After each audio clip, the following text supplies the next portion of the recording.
pagi, Sus. Perkenalkan, saya perawat Vika yang berjaga dari jam 7 sampai jam 2 siang nanti ya, Bu. Iya. Bisa sebutkan nama dan tanggal lahirnya, Bu? Zulfa 24 Oktober. Baik, itu sudah benar. Tujuan saya di sini untuk melakukan bentuk efektif, tujuan mengeluarkan dahak kepada Ibu. Prosedurnya nanti Ibu mengikuti arahan dari saya ya. Apakah Ibu bersedia? Bersedia, Sus. Nanti waktunya 5-10 menit ya, Bu. Iya, Sus. Baik, saya akan mempersiapkan alatnya terlebih dahulu ya, Bu. Iya, Sus. Permisi ya, Bu. Iya, Sus.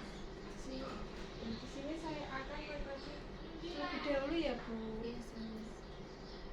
Bagaimana, Bu? Apakah Ibu nyaman? Nyaman.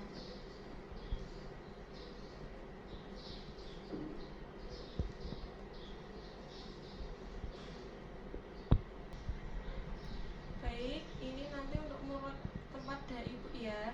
Nanti Ibu bisa tarik nafas 3 kali ya, Bu. Nanti yang terakhir batukkan terus Ibu keluarkan dahaknya. Ibu minum terlebih dahulu ya, Bu.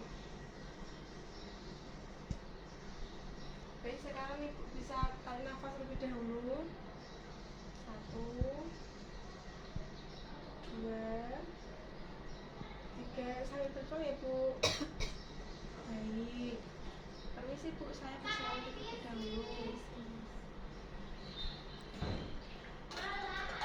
Baik Bu, tindakannya sudah selesai. Bagaimana perasaan Ibu? Nyaman, Sus. Agak lebih mendingan Bu? Iya, Sus. Baik, kalau begitu saya kembali ke ruang perawat terlebih dahulu ya Bu. Iya, Sus. Permisi Ibu. Iya.